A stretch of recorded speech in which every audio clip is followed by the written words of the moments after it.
ಎಲ್ಲರಿಗೂ ನಮಸ್ಕಾರ. Welcome back to scheme ವಾರ್ತಾ ಕನ್ನಡ ಚಾನೆಲ್. ಗೃಹಲಕ್ಷ್ಮಿಯರಿಗೆ 2 ಭರ್ಜರಿ ಗುಡ್ ನ್ಯೂಸ್. ಪ್ರತಿ ತಿಂಗಳು 2,000 ಪ್ಲಸ್ ಅದರ ಜೊತೆಗೆ 800 ಹಣ ಜಮಾ. ಇವತ್ತು ಶುಕ್ರವಾರ ಬೆಳಿಗ್ಗೆನೆ ಗೃಹಲಕ್ಷ್ಮಿಯರಿಗೆ ಭರ್ಜರಿ ಗುಡ್ ನ್ಯೂಸ್ ಇದೆ.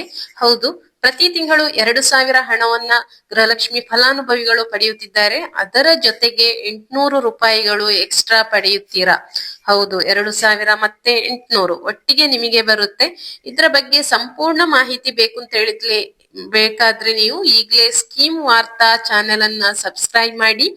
ಈಗ ನಿಮ್ಗೆ ಸಿಗ್ತಾ ಇರುವ 2,000 ಹಣ ತುಂಬಾ ಜನರಿಗೆ ಬಹಳ ಯೂಸ್ಫುಲ್ ಆಗ್ತಾ ಇದೆ ಅಲ್ವಾ. ಅದರ ಜೊತೆಗೆ ಸರಕಾರದಿಂದ ಒಂದು ಹೊಸ ಯೋಜನೆಯನ್ನು ಕೂಡ ಜಾರಿಗೊಳಿಸಿ ಅದರ ಮೂಲಕ 800 ರೂಪಾಯಿಗಳನ್ನ ಪ್ರತಿ ತಿಂಗಳು ನೀಡಲು ನಿರ್ಧರಿಸಿದೆ. ಇದರ ಬಗ್ಗೆ ಸಂಪೂರ್ಣ ವಿಡಿಯೋ ನೋಡ್ಲಿಕ್ಕಾಗಿ ನೀವು ದಯವಿಟ್ಟು ಒಂದು ಲೈಕ್ ಕೊಡುವ ಮೂಲಕ ಸಪೋರ್ಟ್ ಮಾಡಿ. ಮತ್ತೆ ಈ ಇನ್ಫಾರ್ಮೇಶನ್ ಅನ್ನ ಮಾಹಿತಿಯನ್ನ ನಿಮ್ಮ ಫ್ರೆಂಡ್ಸ್ ಅಂಡ್ ಫ್ಯಾಮಿಲಿಗೆ ಕೂಡ ಶೇರ್ ಮಾಡ್ಲಿಕ್ಕೆ ಮರಿಬೇಡಿ. ಅಂದ್ರೆ ಇದು ತುಂಬಾ ಯೂಸ್ಫುಲ್ ಆಗಿರುವಂತಹ ವಿಡಿಯೋ ಆಗಿದೆ. ಯಾಕೆಂತ ಹೇಳಿದ್ರೆ ಇದು ಹೆಚ್ಚಿನವರಿಗೆ ಇದರ ಬಗ್ಗೆ ಮಾಹಿತಿ ಇರುವುದಿಲ್ಲ. ಪ್ರತಿ ತಿಂಗಳು ಪ್ರತಿ ವರ್ಷ ಕೂಡ ಹೊಸ ಹೊಸ ಯೋಜನೆಯನ್ನ ಜಾರಿ ಮಾಡ್ತಾರೆ. ಆದ್ರೆ ಜನಸಾಮಾನ್ಯರಿಗೆ ಇದರ ಬಗ್ಗೆ ಯಾವುದೇ ಮಾಹಿತಿ ಇರುವುದಿಲ್ಲ. ಅದಕ್ಕಾಗಿ ನಾನು ಈ ಚಾನೆಲ್ ನಲ್ಲಿ ಆದಷ್ಟು ನಿಮ್ಗೆ ಲೇಟೆಸ್ಟ್ ಅಪ್ಡೇಟ್ಸ್ ಅನ್ನ ಕೊಡ್ತಾ ಇರುವಂತದ್ದು. ದಯವಿಟ್ಟು ಎಲ್ರು ಸಬ್ಸ್ಕ್ರೈಬ್ ಮಾಡಿ, ತಕ್ಷಣ ನಿಮ್ಗೆ ನೋಟಿಫಿಕೇಶನ್ ಬರುತ್ತೆ. ಪ್ರತಿ ತಿಂಗಳು ಗೃಹಲಕ್ಷ್ಮಿ 2,000 ಜೊತೆಗೆ ಈ 800 ರೂಪಾಯಿಗಳನ್ನು ಎಕ್ಸ್ಟ್ರಾ ಪಡೆಯಲು ನೀವು ಏನು ಮಾಡಬೇಕು, ಯಾರೆಲ್ಲ ಅರ್ಹರು, ಮತ್ತೆ ಹೇಗೆ ಅಪ್ಲೈ ಮಾಡುವಂತದ್ದು, ಯಾವಾಗ ಮಾಡೋದು, ಎಲ್ಲಿ ಮಾಡೋದು ಎಲ್ಲ ಕೂಡ ಈ ವಿಡಿಯೋದಲ್ಲಿ ತಿಳಿಸ್ತೇನೆ. ಮತ್ತೆ ಎಲ್ಲಿ ಅರ್ಜಿಯನ್ನ ಸಲ್ಲಿಸಬಹುದು ಅಂತ ಕೂಡ ನಾನು ಈ ವಿಡಿಯೋದಲ್ಲಿ ತಿಳಿಸ್ತಾ ಇದ್ದೇನೆ. ರಾಜ್ಯ ಸರ್ಕಾರದ ಈ ಯೋಜನೆ ಯಾವುದು ಅಂತ ಹೇಳಿದ್ರೆ ಅದೊಂದು ಮನಸ್ವಿನಿ ಯೋಜನೆ ಅಂತ ಹೇಳಿ. ಇದೊಂದು ಹೊಸ ಯೋಜನೆ ಆಗಿದೆ. ಈ ಯೋಜನೆಯನ್ನು ಪಡೆಯುವುದು ಯಾರೆಲ್ಲ ಅರ್ಹರು ಅಂತ ಹೇಳಿದ್ರೆ ಅದಕ್ಕೆ ಅವರು ಅರ್ಹತೆಯನ್ನು ಕೂಡ ನೀಡಿದ್ದಾರೆ. ನೀವು 40 ವರ್ಷದಿಂದ 64 ವರ್ಷದ ಒಳಗಿರ್ಬೇಕು ನೀವು ಈ ಅರ್ಜಿಯನ್ನ ಸಲ್ಲಿಸ್ಲಿಕ್ಕೆ. ಅಂದ್ರೆ ನೀವು ಗೃಹಲಕ್ಷ್ಮಿ ಆಲ್ರೆಡಿ ಪಡಿತಾ ಇದ್ದೀರಾ, ಅದರ ಬಗ್ಗೆ ಏನು ಅಂದ್ರೆ ಆ 2,000 ಬರುವವರಿಗೆ ದುಡ್ಡು ಬರುತ್ತಾ ಅಂತ ಹೇಳಿ ಕೂಡ ತುಂಬಾ ಜನರಿಗೆ ಡೌಟ್ಸ್ ಇರುತ್ತೆ. ಎಲ್ರು ಕೂಡ ಇದು ಅಪ್ಲೈ ಮಾಡಬಹುದು. ಮತ್ತೆ ಯಾರು ಅಂತ ಹೇಳಿದ್ರೆ ಈ ಅರ್ಹತೆಗೆ ಒಳಪಟ್ಟವರು ಮಾತ್ರ. ಅಂದ್ರೆ ಯಾರು ಅಂತ ಹೇಳಿದ್ರೆ ಏಜ್ ಬಂದ್ಬಿಟ್ಟು 40ರಿಂದ 64 ವರ್ಷದ ಒಳಗೆ ಇರ್ಬೇಕು.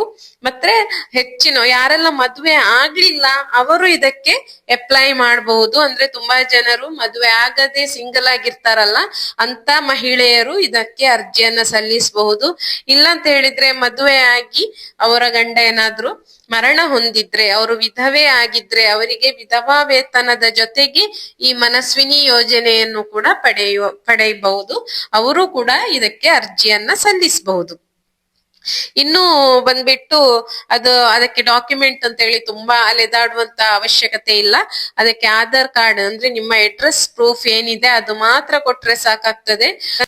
ಹೆಚ್ಚಿನವರಿಗೆ ಇದ್ರ ಬಗ್ಗೆ ಡೌಟ್ಸ್ ಹೆಚ್ಚಿರ್ಬಹುದು. ಅಂದ್ರೆ ಗೃಹಲಕ್ಷ್ಮಿ, ವಿಧವಾ ವೇತನ ಮತ್ತೆ ಬೇರೆ ಯಾವ್ದಾದ್ರು ಅವರು ಸರಕಾರದ ಸೌಲಭ್ಯಗಳನ್ನು ಪಡಿತಾ ಇದ್ರೆ ನಮ್ಮ ಆ ಮೊದ್ಲು ಇರುವಂತಹ ಸೌಲಭ್ಯವನ್ನ ಕ್ಯಾನ್ಸಲ್ ಮಾಡ್ತಾರ ಅಂತ ಹೇಳುವಂತದ್ದು ಇಲ್ಲ. ಯಾವುದೇ ರೀತಿಯಲ್ಲಿ ಕ್ಯಾನ್ಸಲ್ ಮಾಡುವುದಿಲ್ಲ. ಇದು ಮಹಿಳೆಯರಿಗಾಗಿಯೇ ಯೋಜನೆಯನ್ನ ತಂದಿರುವಂತದ್ದು ರಾಜ್ಯ ಸರ್ಕಾರ.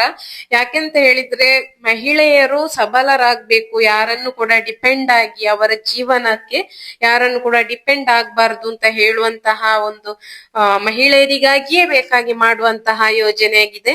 ಅವರು ಬಂದ್ಬಿಟ್ಟು ಆಲ್ರೆಡಿ ಪಂಚ ಗ್ಯಾರಂಟಿ ಯೋಜನೆಯನ್ನ ಕೊಟ್ಟು ಅದರಲ್ಲಿ ಹೆಚ್ಚಿನ ಮಹಿಳೆಯರು ತಮ್ಮ ಸ್ವಂತ ಕೆಲಸಕ್ಕೆ ಅದನ್ನ ಒಳ್ಳೆ ಕೆಲಸಕ್ಕೆ ಯೂಸ್ ಮಾಡಿರುವಂತದ್ದು. 2,000 ಹಣದಿಂದ ಅವರು ಜೀವನವನ್ನೇ ನಡೆಸುವ ಹಾಗೆ ಕೂಡ ಆಗಿದೆ. ಅಂದ್ರೆ ಕೇವಲ 2,000 ಇದ್ರೆ ಸಾಕಾಗುದಿಲ್ಲ. ಬಟ್ ಶಕ್ತಿ ಯೋಜನೆ ಇದೆ, ಮತ್ತೆ ಗೃಹ ಜ್ಯೋತಿ ಯೋಜನೆ ಇದೆ. ಇದರ ಮೂಲಕ ಮಹಿಳೆಯರು ಸಬಲರಾಗಬೇಕು ಎಂಬ ಉದ್ದೇಶ ಇಟ್ಟುಕೊಂಡು ನಮ್ಮ ರಾಜ್ಯ ಸರ್ಕಾರ ಬಡವರ ಪಾಲಿಗೆ ಒಂದು ದೇವರಂತೆ ಇದ್ದಾರೆ. ಅಂದ್ರೆ ಅಷ್ಟು ಅವರು ಯೋಜನೆಯನ್ನ ಹಾಕಿರುವುದೇ ಬಡವರು ಕೂಡ ಯಾವುದೇ ರೀತಿಯಲ್ಲಿ ಬಾರದು ಅಂದ್ರೆ ಮಹಿಳೆಯರು ಅದರಲ್ಲಿ ಕೂಡ ಮುಖ್ಯವಾಗಿ ಹಿಂದೆ ಉಳಿಬಾರದು ಅಂತ ಹೇಳುವ ಒಂದೇ ಉದ್ದೇಶ ಇಟ್ಕೊಂಡು ಅವರು ಪಂಚ ಗ್ಯಾರಂಟಿ ಯೋಜನೆಗಳನ್ನು ಕೂಡ ಜಾರಿಗೆ ತಂದಿರುವಂತದ್ದು.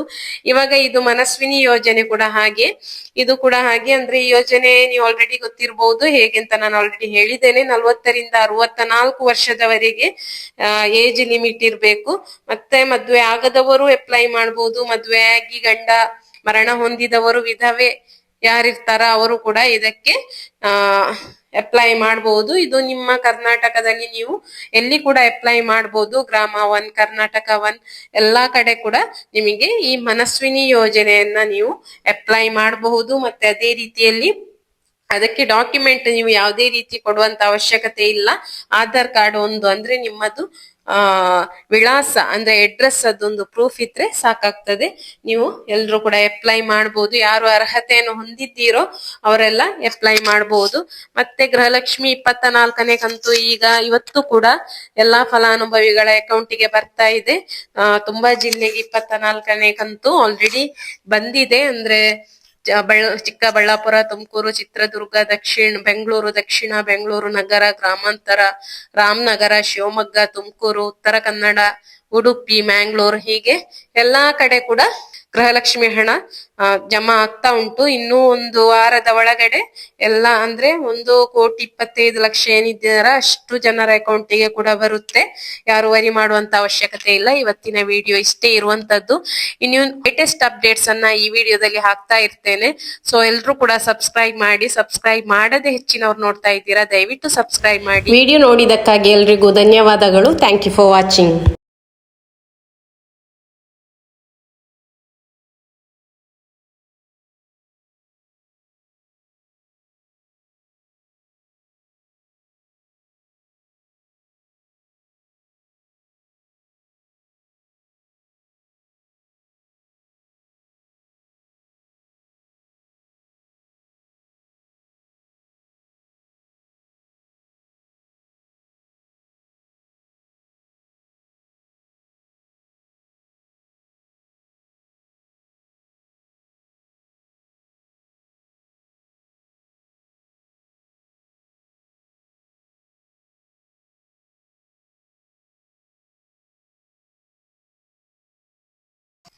ವಿಡಿಯೋ ನೋಡಿದಕ್ಕಾಗಿ ಎಲ್ರಿಗೂ ಧನ್ಯವಾದಗಳು. Thank you for watching.